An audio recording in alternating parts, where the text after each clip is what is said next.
Today, we're thrilled to be joined by Scott Morris, founder of Espressly. Espressly is a Boston-based software company making Starbucks-style mobile ordering apps for cafes. Scott himself is a serial entrepreneur with 2 successful exits and a history in online ordering and delivery. He's joining us from a farm in Vermont to speak about some of the changes he's seeing in the online ordering industry. And we're thrilled to have you, Scott. Thank you for joining us. Over the next 30 minutes, we'll be hearing from Scott, and then we'll switch to Q&A with all of you. So at that time, we'll allow folks to raise their hand and ask the question live, or you're welcome to send any of your questions to me directly, and we can relay them to Scott during the Q&A. We're operating with a PowerPoint presentation right now, so it's why it's a little cut off at the bottom, or we're continuing on to the slide, but Scott, just let me know when I can advance the slides for you, and we'll keep things moving here. Thank you for joining us again, and over to you to get started.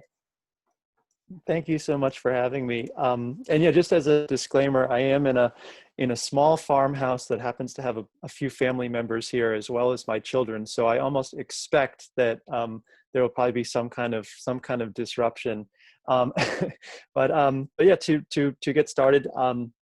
So yeah, the company I have is Espressly. We make like Starbucks style mobile ordering apps for cafes. And before that, we were doing a lot of things in just more directly with other restaurants and with a lot of delivery elements. And so we get to know the field quite a bit. And I wanted to do this presentation today. I was excited about it.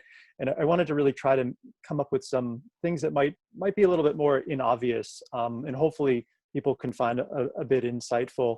A lot of us obviously right now see a lot of things that are going on from the restaurant side, but online ordering itself as an industry, I think is going through a lot of different changes.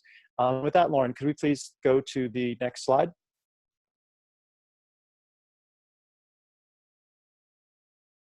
Oh, yep, Lauren Parsley, sorry, I wasn't able. It's still on the first slide. There we go. Cool. So the changing landscape of online ordering. So I wanted to say that, we went a little too far, Lauren.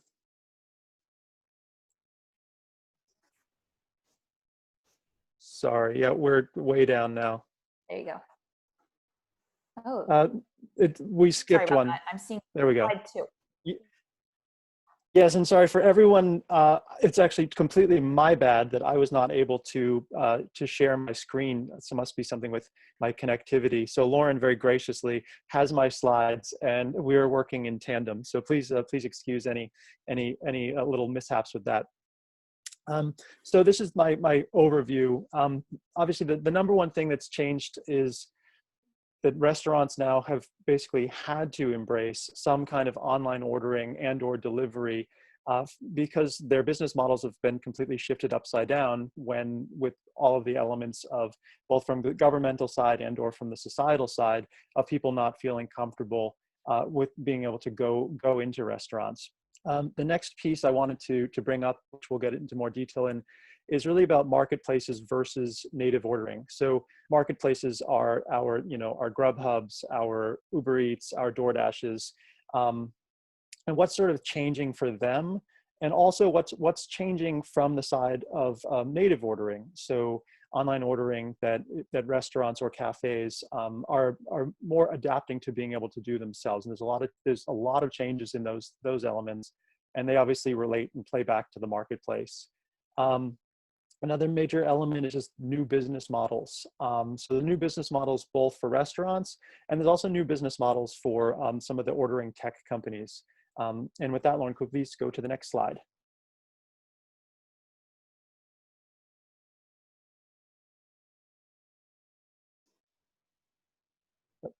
Sorry, Lauren, could we go to the next slide, please? Nope. It should be loading. Oh, there we go. Okay, so what's new for restaurants?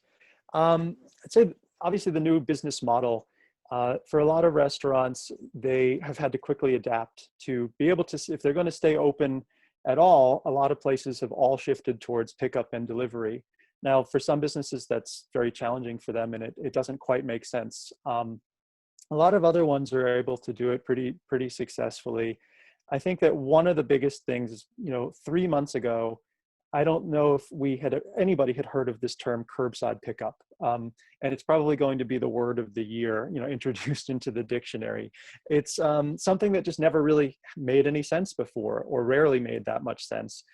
For people, if they needed to pick something up, they could easily just go and walk into the counter. That has changed. That, I think, is the biggest change for a lot of places, is that once you have to do curbside pickup, now it becomes incredibly inefficient to just take a lot of phone orders for things, particularly for people having to figure out a lot of elements about then the timing of when and how to pick things up. And I think that is one of the main ways where a lot of people therefore have shifted to online ordering. Within online ordering, there's also a few elements. There's people often wanting to do online ordering for just an increase of orders. So that's often like going the marketplace route. And if they're going the marketplace route, they're hoping that basically a company like Grubhub, for instance, will be advertising their restaurant to other people and bringing new business in. And then on the native ordering side, it's people trying to effectively capture their own customer base. One of the other major things that we've been seeing a lot is that a lot of restaurants have been actually turning not just their main inventory or items rather onto online stores, but they've actually been changing up and adding a lot of grocery products. They've been almost serving a lot of their communities as almost like quasi convenience stores. And that in itself is even changing the way in which they're doing some of their online ordering menus. For instance, a lot of cafes, for instance, are all of a sudden have many more items than they ever would have before. And it's a very new phenomenon for them. And with that, Lauren, could you please go to the next slide?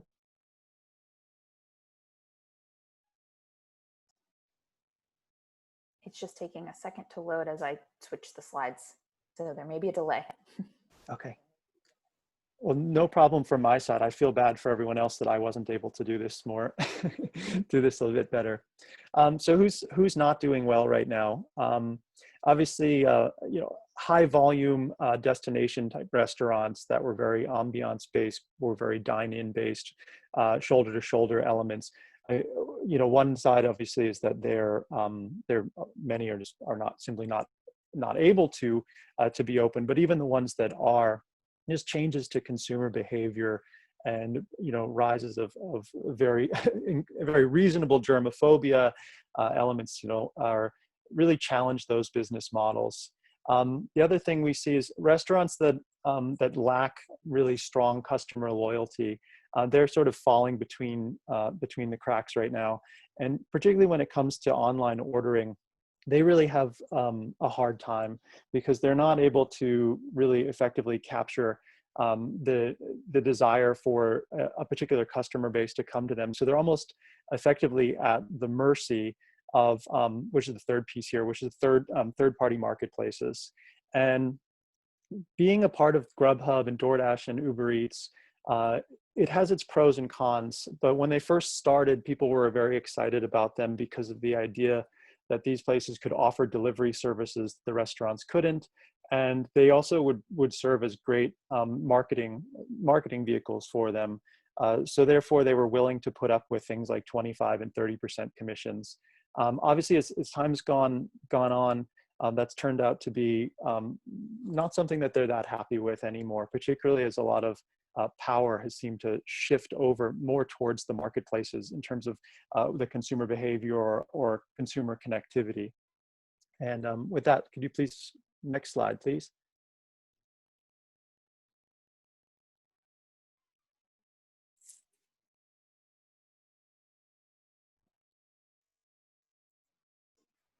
Great. So who is doing really well right now? One of the things we see is businesses that were already set up really well for drive-through are often doing extremely well. If drive-through can be paired with online ordering as well, that's an extra thing for brands. Where we see some people are suffering. We have, for instance, some of our own customers that their businesses are actually more profitable than they were before COVID. That was a very interesting thing that we saw. The other one is well-loved brands. When I mentioned on the flip side of this, if someone doesn't have a lot of brand equity and a lot of customers that love them, it's very challenging right now to sort of break through the noise. But brands that do have really loving customers, and brands that also love their customers, I think are finding a lot of opportunities. They're finding a lot of opportunities to connect with people. And again, online ordering, this is where, for instance, someone having their own online ordering abilities can start to work quite well. We're seeing a lot of people are buying gift cards, and also they're buying, they're shopping more frequently with places that they love specifically. It's a little bit out of their way to do it for everyone, but they're very interested in seeing the restaurants and cafes that they love survive. The next piece is, yes, strong self-delivery. So, places, whether it be something like Domino's or a lot of pizza restaurants that always had their own strong delivery operations, they're also just really well positioned right now because there's a lot of people at home, they want delivery, and they're able to do this without, forfeiting, higher commissions to the marketplaces. And the last piece is, people that are quickly adapting to new ordering tech and practices. And so on the ordering tech might be, optimizing a variety of, a strategy that has a variety of online ordering abilities. And then the practices side really goes to, how quickly can they adapt their own operations to online ordering? A lot of places, for instance, that may have almost entirely been reliant on dine-in customers now all of a sudden have to do curbside pickup, as we mentioned before. So the ones that can more quickly adapt to that so that there's a really seamless customer experience, they are the ones that then have customers ordering for them more frequently. And people who are a little bit more laggards on this are, I think in general, unless they are truly loved by a lot of people, they're falling behind a bit. Lauren, could you please, next slide?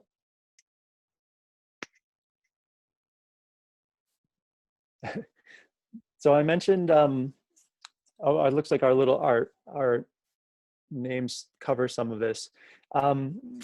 I've made this slide called No Love for Grubhub. And again, this is really getting into a little bit what's going on with the marketplaces.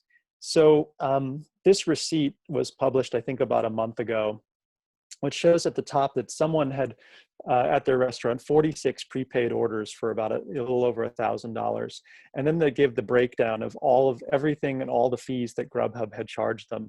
In the end, they ended up receiving from Grubhub 376. So 2/3 of the money actually seemed to pretty much go to Grubhub. And this obviously sparked a huge outrage. It particularly sparked a big outrage in the restaurant community because Grubhub and DoorDash and Uber Eats have all gone forward saying, hey, we're the good guys right now. We're going to, waive your fees. We're going to make deliveries are going to be free for customers, and we're going to eat the cost. But it turned out for a lot of them, for instance, Grubhub in particular, that there was definitely a lot of hidden elements of this. For you to achieve the no fees for now, they actually were a deferment, and you actually were required to do something like a year-long contract where you, on top of that, agreed for Grubhub to take additional fees in marketing expenses. So there's obviously been this huge backlash, and although it's interesting on the consumer side, the marketplaces are growing right now, and which makes perfect sense. They're offering free delivery, people are home. On the restaurant side, people seem to be scrambling to figure out anything that they could do to make the same kind of, bring in the same kind of volume and get away from the marketplaces. So there's really this dichotomous pull between marketplaces and now the new feeling that the places need to have their own online ordering solutions. My second point here is product market fit. So one of the things that seem to be really exposed right now about marketplaces in general is that people have always been assuming that they have this great product market fit because they keep growing. But the one piece that I found, quite interesting in this is that they've been so heavily subsidized by huge venture capital funds that the one piece they haven't really taken into account is actually price. They've all been loss leading businesses that effectively give away delivery. They'll give away 20% off of a meal. They're losing money. So I question here, what does product market fit really mean? There's clearly a consumer desire to have discounted delivery and or free delivery. But if that's not a sustainable business, and it's really just, kicking the buck down the road for someone else to end up picking it up, then, what really is the future of the marketplaces? And that brings us into the next point, is that, even in the last week, Uber Eats is now in talks to buy Grubhub.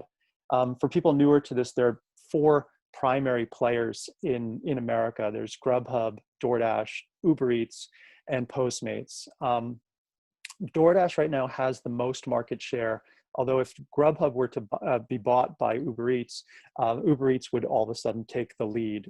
Postmates is quite a bit smaller.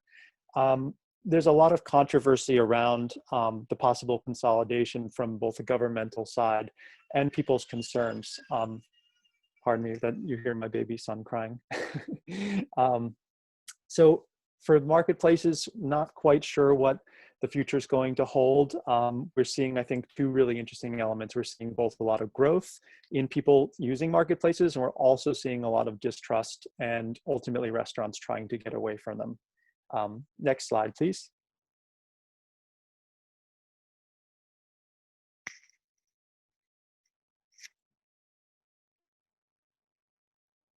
Okay, so this is, I think, one of the most interesting things happening in online ordering right now, and I'm calling it POS to the rescue. So, how do POS companies make money? They generally make money in 2 ways. They have normally or a lot of the SaaS-based ones have a small monthly fee, but they really make most of their money from processing. And what just happened to most of them, for instance, Toast here in Boston, is when all of their, or majority of their restaurants, where the majority of the orders that were being processed by Toast were all dine-in orders for most of them. Well, when all those restaurants shut down and all of a sudden needed to do more online ordering, Toast and other companies lost a tremendous amount of revenue. And all of a sudden, they had always sort of played with the marketplace companies or other online ordering providers almost like on the side. And they said, okay, well, you can do your thing, and sometimes you'll work with us, sometimes you won't. But now, for the POS companies, for themselves to survive, they realized that not just now, but moving forwards, a significant amount or potentially even the dominant amount of ordering will happen through some kind of digital online channel. So they've been like scrambling to build better online ordering services themselves. Now, things like Toast and Square, they already had them, but people used them a little bit, but they just really were not a major part of a lot of restaurants' business models. Well, now all of a sudden, someone, restaurant needs online ordering, and so something like Square, where they've lost, a lot of their revenue, they're rapidly attempting to sign up their restaurants to enable them to now have their own online stores. And I'd say that of the single biggest trend I've seen, besides like the curbside pickup element itself, really is like the usage of Square stores. Like when we when we work with different cafes, the ones that are on Square, which is more than 50% of like coffee places in the country, they're almost all have set up their Square stores now. And it's something that 3 months ago, it was just never really something that mattered to them. It wasn't a focal point at all. And on that, can you please change the slide?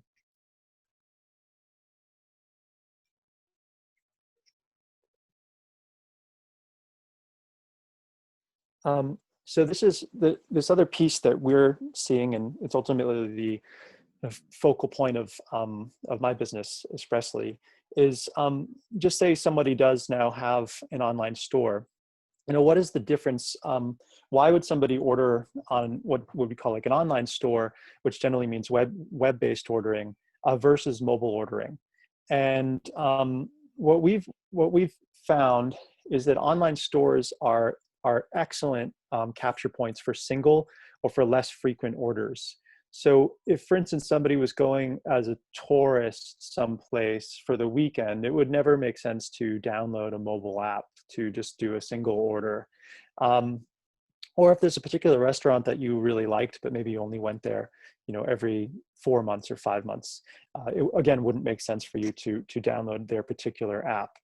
The other thing that the whole focus of what our business is looking at cafes, for instance, that might have high frequency in repeat purchases. And at that point, someone that may, for instance, have set up a Square store, it all of a sudden becomes a fairly cumbersome way for someone to order, for instance, the same coffee that they would like to get 3 days a week.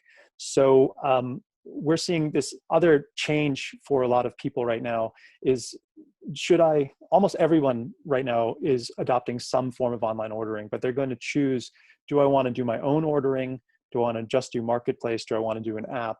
Or which combination of those do I want to do? Well, again, what we're seeing is if a place was mostly for less frequent ordering, they probably are best off to doing some of their own online ordering, potentially some marketplace. And then if you have a place that has a lot of loving customers that want to frequent that place, then all of a sudden it makes sense to potentially do both online store and a mobile app. And again, some of these considerations were just not really thought very much about 3 or 4 months ago. I mean, what we were doing, for instance, was like something seen as like a cool, convenient way for some, extra revenue. Maybe people can skip the line. Well, right now, lines aren't really an issue. It's more about being able to just transform the entire way that people are going to order as a whole. And on that, can you please change the slides?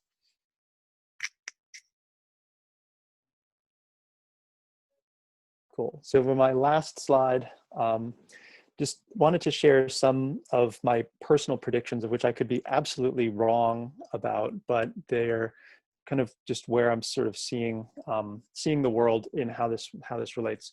So the biggest one is just is changes of consumer habits. That what we're seeing anyway is that as stores adapt more and more to online ordering or web or mobile ordering, and they're setting themselves up for curbside pickup, we believe anyway that these changes are going to somewhat become reified in new consumer habits, where even in a post-COVID world, whenever that might happen, or most likely would happen in stages, these kind of practices are going to become cemented. And once someone, for instance, does mobile app ordering, this is what Starbucks found, it becomes so easy at that point and convenient that it's just the way in which their customers are ordering.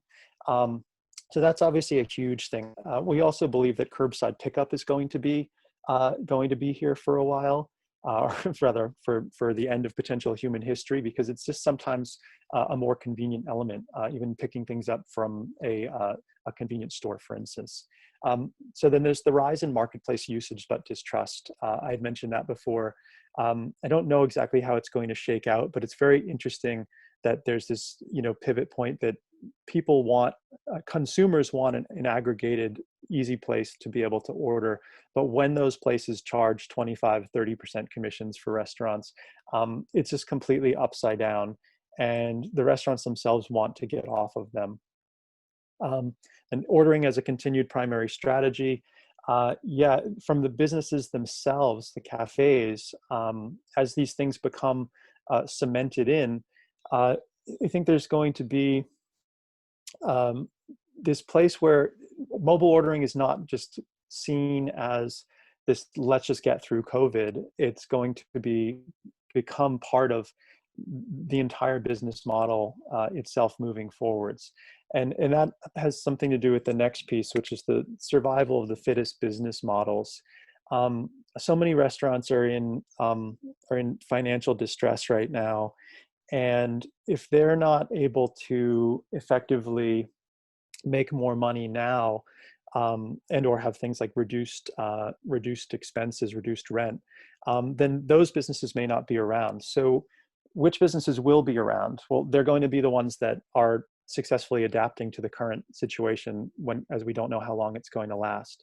And then that may very well mean that once a business that, again, has like a reified um, online ordering strategy, then that business might end up, for instance, consolidating and buying up other businesses or expanding a bit faster. So it's sort of inevitable to us that these changes to online ordering are effectively going to happen and to stay in our society for a variety of reasons.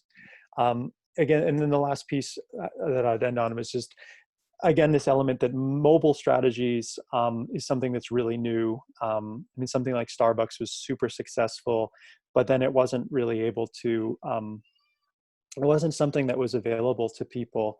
And just with the current environment, I mean, for instance, for our business, it's sort of just like dumb good luck that we were already doing mobile ordering, and we have a platform that's like Starbucks, but we're able to offer really inexpensive, beautiful apps for people. So that ends up being something that's we think is going to bake into a lot of businesses, and that's going to be around for a long time. And with that, there's my last slide, which is just a little bit of a thank you. And if anyone ever wants to reach out to me, I'm available on LinkedIn, or you could email me directly. Here's a little picture of an app of ours. And yeah, so appreciate being able to be on the program today. Well, thank you very much, Scott. We were thrilled to have you, and fascinating to get your perspective on the industry and the changes that are afoot. I agree. I think restaurants are going to have to get even more creative than they've already had to. And it'll be very interesting to see what those opportunities for innovation and continued iteration of their restaurants entail. But I will reserve my questions because I know we're a little over time here. If we do have, we'll take one question from the group. Feel free to write me via the chat, or if you have a question you'd like to relay it to Scott, you can raise your hand virtually and we can unmute you. So feel free to do so, and we'll wait a second here. So it looks like we did have one question come in, Scott, related to the catering industry and approach to online ordering. Have you seen that take foot? And are you working with any catering companies on helping them merge to more online ordering sales efforts? You know, on a small scale, the only thing that I'm really seeing right now is that, like, for instance, I have some friends that are caterers, and they've all adapted almost to having like their own mini little like delivery restaurants. But because people aren't gathering in larger events, the catering industry as a whole seems to have just taken such a big blow, that without events, catering companies, you know, they don't have customers. Yeah, it's been very interesting. I think a lot of the commissary kitchens, at least locally, they have some of the catering operations converting to direct to consumer, you know, meal kits or prepared foods that can be delivered directly to people that are looking for takeout meals as an alternative to what restaurants are doing. But fascinating presentation. Thank you so much for your time. We really appreciate it. If any of you have further questions or would like to connect with Scott directly, please do so at his contact information on the screen here. As a quick reminder, we are hosting these sessions for as long as we can, and we will be back tomorrow. So please join us at 1 p.m. For our next conversation around serving up support. As a reminder, you can go to branchfood.com/servingupsupport for all past and future presentations, as well as review all of those past presentations on our YouTube channel that we launched to host all of this great content that's been coming through the series. So Scott, thank you so much again for your time. Enjoy Vermont and the beautiful landscape up there. And hopefully we can reconnect all in person one day soon. So thank you all for joining as well. We hope to have you back at a next session. Thank you so much. Okay, bye-bye everybody. Bye-bye.